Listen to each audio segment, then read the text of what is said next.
Hello everyone, നമ്മുടെ unit 2 of അക്കൗണ്ടിങ്ങിൻ്റെ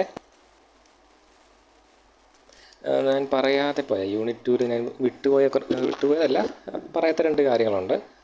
ആ രണ്ട് കാര്യങ്ങൾ പറഞ്ഞുകൊണ്ട് നമുക്ക് എന്ത് ചെയ്യാം, unit 2 block 2. Okay, second block നമുക്ക് വൈൻഡപ്പ് ചെയ്യാം. ഒന്നെന്ന് പറയുന്നത് മാർജിനൽ കോസ്റ്റിങ്ങിൻ്റെ കുറച്ചും കൂടെ വ്യക്തമായി പറഞ്ഞാൽ ബ്രേക്ക് ഈവൻ്റെ ഫോർമുല അതെങ്ങനെ അപ്ലൈ ചെയ്യണമെന്നുള്ള കാര്യം നമ്മൾ പറഞ്ഞില്ലായിരുന്നു.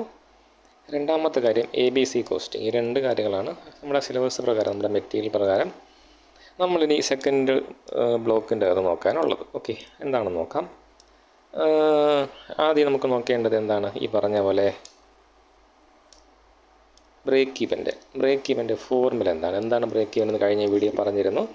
അതായത് നമ്മുടെ ബിസിനസ്സിൻ്റെ ഫിക്സഡ് കോസ്റ്റ് നമ്മൾ എന്ത് ചെയ്യും, വിൽക്കുന്ന ഓരോ യൂണിറ്റിൽ നിന്നും കവർ ചെയ്യാൻ നിൽക്കത്തില്ല. ഓരോ യൂണിറ്റിനും അതെങ്ങനെ എന്ത് ചെയ്യാൻ കൊടുക്കത്തില്ല. ഫോർ എക്സാമ്പിൾ, എൻ്റെ ബിസിനസ്സിൻ്റെ ഫിക്സഡ് കോസ്റ്റ് 1,00,000 രൂപയാണ്.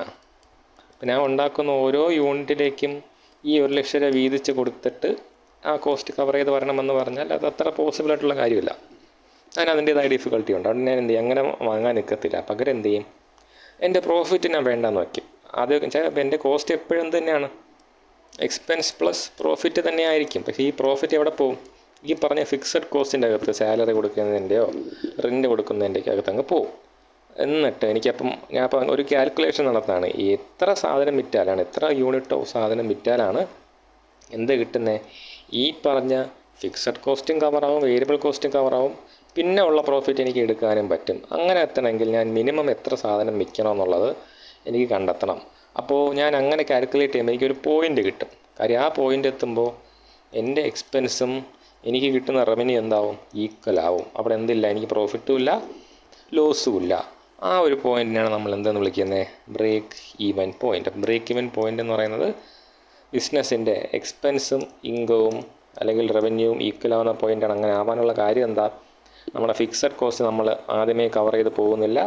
ഗ്രാജുവലി എത്രയോ യൂണിറ്റ് വിറ്റാലേ നമ്മുടെ ഫിക്സഡ് കോസ്റ്റ് കവറായി പിന്നെ ഉള്ളതെല്ലാം ലാഭവും എന്നുള്ള രീതിക്ക് വരത്തുള്ളൂ. ഓക്കെ, അങ്ങനത്തെ ഒരു അപ്രോച്ച് നമ്മൾ എടുക്കുന്നുകൊണ്ടാണ് ഏതോ ഒരു പോയിൻ്റ് ഓഫ് സെയിൽസിൽ നമുക്ക് എന്ത് വരുന്നത്, ഈ പറഞ്ഞ ബ്രേക്ക് ഈവൻ വരുന്നത്. അപ്പോൾ അതാണ് അതിൻ്റെ ഒരു ബേസിക് കോൺസെപ്റ്റ്. കഴിഞ്ഞ വീഡിയോ പറഞ്ഞ കാര്യമാണ്, ഒന്ന് റിപ്പീറ്റ് ചെയ്യുന്നേ ഉള്ളൂ. അതിന് നമുക്ക് ഗ്രാഫ് വരച്ചും അല്ലെങ്കിൽ പല രീതിയിലൊക്കെ കണ്ടുപിടിക്കാം. എന്നാൽ നമുക്ക് എളുപ്പത്തിന് എന്തുണ്ട്, വി ഹാവ് ഫോർമുലാസ്. വളരെ എളുപ്പമാണ്. ഇതാണ് formula. Break even point is equal to total fixed cost by contribution per unit. എനിക്ക് വേണമെങ്കിൽ ബ്രേക്ക് ഈവൻ എന്താണെന്നുള്ളത് എവിടെ തുടങ്ങിയാൽ മതി, നോ പ്രോഫിറ്റ് നോ ലോസ് ആയിട്ടുള്ള ഒരു പോയിൻ്റാണെന്ന് പറഞ്ഞ് തുടങ്ങിയാൽ മതി. പക്ഷേ ഇവിടെ ഈ ടോട്ടൽ ഫിക്സഡ് കോസ്റ്റ് എടുക്കുന്നതിൻ്റെ പിന്നിലുള്ള റീസണാണ് നമ്മൾ എന്ത് ചെയ്യുന്നത് ഇവിടെ നോക്കുന്നത്.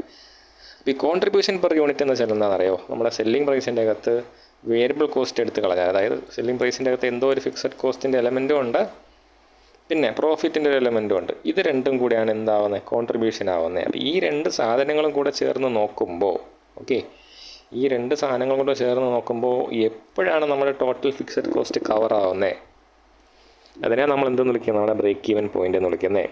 അതുകൊണ്ടാണ് ബ്രേക്ക് ഈവൻ പോയിൻ്റ് കണ്ടുപിടിക്കാനുള്ള ഫോർമുല എന്താണ്, total fixed cost divided by contribution per unit എന്ന് പറയുന്നത്. ഓക്കെ, നിങ്ങൾ നോക്കുക, മെറ്റീരിയൽ നോക്കുക, പ്രാക്ടിക്കലി അവർ ചെയ്യുന്നുണ്ട്. ഇനി break even point in sales. അപ്പോൾ എത്ര രൂപയുടെ സെയിൽസ് നടത്തിയാലും നമ്മൾ ബ്രേക്ക് ഈവൻ പോയിൻ്റ് അറിയാൻ എന്ത് ചെയ്യണം, ഈ പറഞ്ഞ സാധനം ഉണ്ടല്ലോ, ബ്രേക്ക് ഈവൻ പോയിൻറ്റിന് ഔട്ട്പുട്ട് കണ്ടുപിടിച്ചിട്ട് ഇൻറ്റു സെല്ലിംഗ് പ്രൈസ് ചെയ്താൽ മതി. അപ്പോൾ എത്ര രൂപയുടെ സെയിൽസ് നടത്തിയാൽ നമ്മുടെ ബിസിനസ് പ്രോഫിറ്റ് ഉണ്ടാക്കാൻ തുടങ്ങും. ഫോർ എക്സാമ്പിൾ, ഇവിടെ കിട്ടിയിരിക്കുന്ന 60,000 രൂപയാണ് അല്ലേ.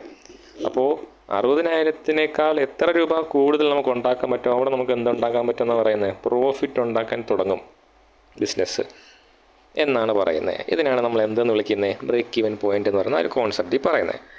ഒന്ന് നോക്കുക, ഒരുപാട് അതിൻ്റെ ഡൈവേഴ്സിഫിക്കേഷനും കാര്യങ്ങളൊക്കെ പറയുന്നുണ്ട്. ഞാൻ അതിലേക്കൊന്നും ഡീറ്റെയിൽ ആയിട്ട് പോകുന്നില്ല. കാര്യം നമുക്ക് നമ്മുടെ ഉദ്ദേശം മേജർ കാര്യമൊന്നും അറിയണമല്ലോ. ഇതൊക്കെ നിങ്ങൾക്ക് ചെയ്ത് നോക്കാമെന്നുള്ളതല്ല, സിമ്പിളാണ്. ഓക്കെ, പിന്നെ ഈ പറയുന്ന കാര്യങ്ങൾ തിയറിയൊക്കെ ഒന്ന് നോക്കുക, ഇമ്പോർട്ടൻ്റ് ആണ്. എന്താണ് ഈ മാർജിനൽ കോസ്റ്റിങ്ങിൻ്റെ, ഇപ്പോൾ മാർജിനൽ കോസ്റ്റിങ്ങിൻ്റെ കോൺസെപ്റ്റ് മനസ്സിലായല്ലോ. നമ്മൾ അഡീഷണൽ യൂണിറ്റ് സെല്ല് ചെയ്യുന്നതിൻ്റെ ബെനിഫിറ്റ് നോക്കിയാണ് പോകുന്നത്. അപ്പോൾ അങ്ങനത്തെ യൂട്ടിലിറ്റി ഓഫ് മാർജിനൽ കോസ്റ്റിംഗ് തന്നിട്ടുണ്ട്. Help in determining the volume of production. നമുക്ക് എത്രയിൽ കൂടുതൽ പ്രൊഡ്യൂസ് ചെയ്താൽ പ്രോഫിറ്റ് ഉണ്ടാക്കാൻ പറ്റുമെന്ന് അറിയാൻ പറ്റിയാൽ നമുക്ക് എന്തറിയാം, എത്ര വോളിയം പ്രൊഡ്യൂസ് ചെയ്യണമെന്ന് അറിയാൻ പറ്റും. പിന്നെ പ്രൊഡക്ഷൻ ലൈൻ എന്ത് വേണം, whether to produce or not. ഇതൊക്കെ കുറച്ചും കൂടെ ആപ്ലിക്കേഷൻ തലത്തിലുള്ള കാര്യമാണ്. എന്നാലും ജസ്റ്റ് ഒന്ന് തിയറിറ്റിക്കലൊന്ന് അറിഞ്ഞു വെച്ചേക്കാം.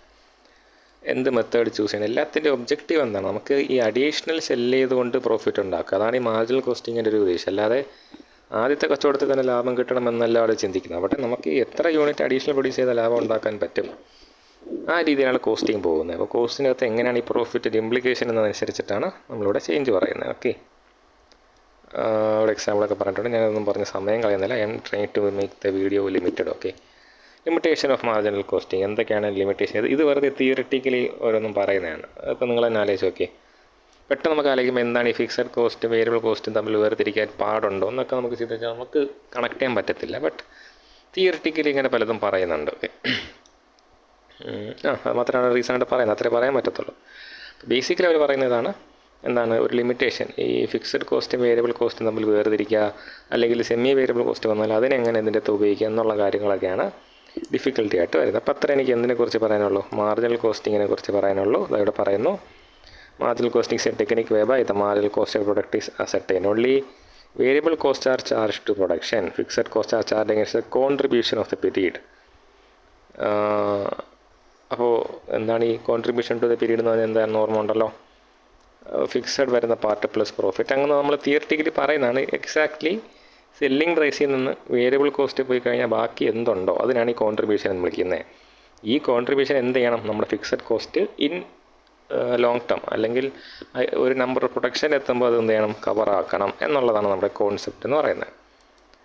ഓക്കെ, ഇനി ഞാൻ ABC കോസ്റ്റിങ്ങിനെ കുറിച്ച് ഒന്ന് ഒട്ടിച്ച് പറയണം. അതിൻ്റെ അകത്തും തിയറിറ്റിക്കലി പറയാനേ ഉള്ളൂ, പ്രാക്ടിക്കലി അങ്ങനെ അധികം ചോദിച്ചു കണ്ടിട്ടില്ല. എന്താണ് ABC കോസ്റ്റിംഗ് എന്ന് ചോദിച്ചാൽ, പേര് പറയുന്നത് ആക്ടിവിറ്റി ബേസ്ഡ് കോസ്റ്റിംഗ് ആണ്. നമ്മൾ ഒരു സാധനം പ്രൊഡ്യൂസ് ചെയ്യുമ്പോൾ, ഓക്കെ, ഇവിടെ നിന്ന് തുടങ്ങി ഇവിടേക്ക് നമ്മൾ പോകും. ഇതിനിടയിൽ എന്ത് കാണും, പല ആക്ടിവിറ്റികൾ കാണും അല്ലേ. അപ്പോൾ ഈ ആക്ടിവിറ്റി ബേസ്ഡ് കോസ്റ്റിംഗ് പറയുന്നത് എന്താണ്, ഓരോ ആക്ടിവിറ്റിയും എന്ത് കോസ്റ്റ് ഇൻകർ ചെയ്യുന്നു അത് കണ്ടെത്തി ആഡ് ചെയ്ത് ഫൈനൽ പ്രൊഡക്റ്റിൻ്റെ കോസ്റ്റിലേക്ക് പോകണം എന്നുള്ളതാണ് ആക്ടിവിറ്റി ബേസ്ഡ് കോസ്റ്റിങ്ങിൻ്റെ ഒരു കോൺസെപ്റ്റ്. ഓക്കെ, ഇവിടെ എന്താ പറഞ്ഞതെന്ന് നോക്കാം. It is a system of costing where cost are first trace to activities. Okay, ആദ്യം ആക്ടിവിറ്റി നമ്മൾ ട്രേസ് ചെയ്യും, എന്തൊക്കെ ആക്ടിവിറ്റി ഒരു പ്രൊഡക്ഷൻ്റെ അകത്തുണ്ടെന്ന് ട്രേസ് ചെയ്തെടുക്കുന്നു, അതിൽ നിന്നാണ് പ്രൊഡക്റ്റിൻ്റെ പ്രൈസിങ്ങിലേക്ക് പോകുന്നത്. അതിൻ്റെ ഫീച്ചേഴ്സൊക്കെ പറയുന്നത് വളരെ എന്താണ് മോഡേൺ അപ്രോച്ചാണ്, ഏറ്റവും മോഡേൺ അപ്രോച്ച് 1980s അങ്ങനെ എന്തോ വന്ന സാധനമാണ്, ഒരു മോഡേൺ അപ്രോച്ചാണ്. അതിൻ്റെ ഫീച്ചേഴ്സൊക്കെ ഒന്ന് നോക്കി വെച്ചിരിക്കുക, എക്സാം പോയിൻ്റ് ഓഫ് വ്യൂ ആവശ്യം. ഇതാണ് പറയുന്നത്. സാധാരണ കോസ്റ്റിംഗ് എന്താ പറയുന്നത്, നമ്മളൊരു കോസ്റ്റ് എടുക്കുന്നു, അതിനെ പ്രൊഡക്റ്റിലേക്ക് കൊടുക്കുന്നു. ഇവിടെ കോസ്റ്റ് എടുത്തിട്ട് ഈ കോസ്റ്റിൻ്റെയും പ്രൊഡക്റ്റിൻ്റെ ഇടയ്ക്കുള്ള ആക്ടിവിറ്റീസ് ഉണ്ട്, പല ആക്ടിവിറ്റീസ് ഈ കോസ്റ്റിങ്ങിലേക്ക് നടക്കുന്നുണ്ട്, അതും കൂടെ നമ്മളൊന്ന് കൺസിഡർ ചെയ്യുന്നു. ഒരു മേജർ 3 ഡിഫറൻസ് പറയുന്നുണ്ട്. Activity based costing allot overhead on the basis of various cost pools. ഇവിടെ ആണെങ്കിലോ ഒരു റേറ്റ് വെച്ചിട്ടാണ് ഓവർ ഹെഡ് കൊടുക്കുന്നത്, പക്ഷേ അവിടെ അങ്ങനെയല്ല, കോസ്റ്റ് പൂൾ നോക്കും. കോസ്റ്റ് പൂൾ എന്താണ് നമുക്ക് താഴോട്ട് പ്രാക്ടിക്കലി കാണാം, പേടിക്കേണ്ട. ഫെയറബിൾ ഫോർ ടെക്നോളജി ഡ്രിവൺ മാനുഫാക്ചറിങ്, സാധാരണ ലേബർ ഡ്രിവൺ ആണ്. ഇത് ടെക്നോളജി ഡ്രിവൺ ആകുമ്പോൾ ആക്ടിവിറ്റീസിൻ്റെ എണ്ണം കൂടും. ഒരു പേഴ്സൺ ചെയ്യുന്ന ഇതല്ല, പകരം മിഷൻ ആക്ടിവിറ്റീസിൻ്റെ എണ്ണം കൂടും. പിന്നെ over head increases based on various activity. അപ്പോൾ ആക്ടിവിറ്റി കൂടുന്തോറും ഓവർ ഹെഡ് എന്താണെന്ന് ഓർമ്മിപ്പിക്കുന്നു. ഇൻഡയറക്റ്റ് ആയിട്ടുള്ളത്, ഇൻഡയറക്റ്റ് ലേബർ ആയിക്കോട്ടെ, ഇൻഡയറക്റ്റ് മെറ്റീരിയൽ ആയിക്കോട്ടെ, അതൊക്കെ ഈ ആക്ടിവിറ്റി കൂടുന്തോറും കൂടിക്കൊണ്ടിരിക്കുന്ന എന്തെങ്കിലും ടൈപ്പ് ഓഫ് പ്രൊഡക്ഷനാണ് നമ്മൾ ചെയ്യുന്നതെന്നുണ്ടെങ്കിൽ ആക്ടിവിറ്റി ബേസ്ഡ് കോസ്റ്റിംഗ് ആണ് നല്ലതെന്ന് പറയുന്നത്. ഇമ്പോർട്ടൻസ് അതുപോലെ തന്നെ ഹൈലൈറ്റ് ചെയ്തുകൊണ്ട് നമുക്ക് മനസ്സിലാക്കാം. കുറച്ച് ജനറിക് ആയിട്ടുള്ള രീതിയിലാണ് സംസാരിച്ചിരിക്കുന്നത്, എന്തെങ്കിലും വായിച്ചു നോക്കാം. Okay, decision making is one of the ഞാൻ പറഞ്ഞല്ലോ ജനറൽ ആയിട്ടുള്ള കാര്യങ്ങളാണ്. ABC ഫോക്കസ് അതൊക്കെ നിങ്ങൾ വായിച്ചു നോക്കാം. ഓക്കെ, അതൊന്നും അങ്ങനെ എന്താണ് ഒരു കോൺസെപ്റ്റായിട്ട് ഞാൻ പറയുന്നത്, ജനറലായിട്ട് പറഞ്ഞു വന്ന കാര്യങ്ങളാണ്. നമ്മൾക്ക് ഇവിടെ സത്യം പറഞ്ഞാൽ ABC കോസ്റ്റിങ്ങിൻ്റെ ഒരു പ്രാക്ടിക്കൽ വെർഷൻ കിട്ടത്തില്ല, അതൊരു പ്രശ്നമാണ്. ജസ്റ്റ് ഒന്ന് കണ്ട് മനസ്സിലാക്കാനേ പറ്റത്തുള്ളൂ.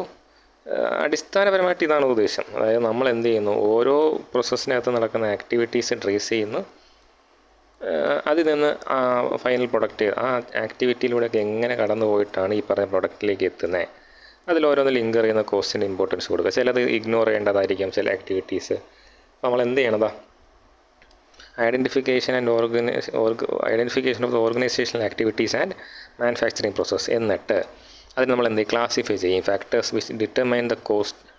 ഓക്കെ, അപ്പോൾ ഇതിൽ ഏതൊക്കെ കാര്യങ്ങളാണ് കോസ്റ്റ് നിർണ്ണയിക്കാൻ കാരണമാകുന്നത്, അതിനെ നമ്മൾ എന്തെന്ന് വിളിക്കും, കോസ്റ്റ് ഡ്രൈവേഴ്സ് എന്ന് വിളിക്കും. ഓരോ ആക്ടിവിറ്റിയുടെ കോസ്റ്റിനെ നമ്മൾ എന്തെന്ന് വിളിക്കും? കോസ്റ്റ് പൂൾസ് എന്ന് വിളിക്കും. ഓരോ ആക്ടിവിറ്റീൻ്റെയും ഇൻഡിവിജ്വൽ കോസ്റ്റ്, ഞാൻ പറഞ്ഞല്ലോ, ഓരോ ആക്ടിവിറ്റീൻ്റെ ഇൻഡിവിജ്വൽ കോസ്റ്റിനെ കോസ്റ്റ് പൂൾസ് എന്ന് വിളിക്കും. അതിൻ്റെ ഒരു സമ്മായിരിക്കും final cost of the product. അത്രേ ഉള്ളൂ. നമുക്ക് ആ ഒരു അടിസ്ഥാനപരമായ ചിന്ത അതേ ഉള്ളൂ. ഒന്ന് വീതി ഉറപ്പിച്ച് പറഞ്ഞേക്കുന്നത് നമുക്ക് സ്ഥലം തയ്ക്കണമല്ലോ, അതിന് വേണ്ടിയിട്ടാണ്. പ്രാക്ടിക്കൽ വെർഷൻ നമുക്ക് കണ്ടാലേ മനസ്സിലാകത്തുള്ളൂ.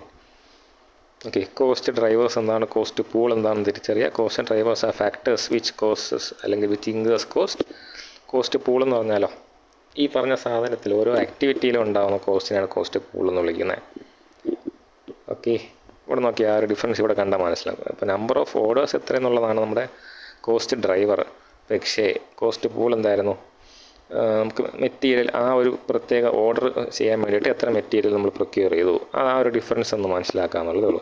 എനിക്കറിയാം ഞാൻ വളരെ സ്പീഡിൽ ഒട്ടിച്ചാണ് പറഞ്ഞത്, അത്ര ഇമ്പോർട്ടൻസ് കൊടുത്താൽ മതി. ബട്ട് തിയറിറ്റിക്കലി ചോദിക്കാം, ഇവർക്ക് എന്താ ചോദിക്കുക നമുക്കൊന്നും അറിയത്തില്ല. അതുകൊണ്ട് ABC തിയറിറ്റിക്കലി ഒന്ന് നോക്കി ചോദിക്കാം. മാർജിനൽ കോസ്റ്റിങ്ങിൻ്റെ ഐഡിയ ഒന്ന് മനസ്സിലുണ്ടാവട്ടെ. ഓക്കെ, എന്തെങ്കിലും ഉണ്ടെങ്കിൽ പറയാം. We can see. Thank U.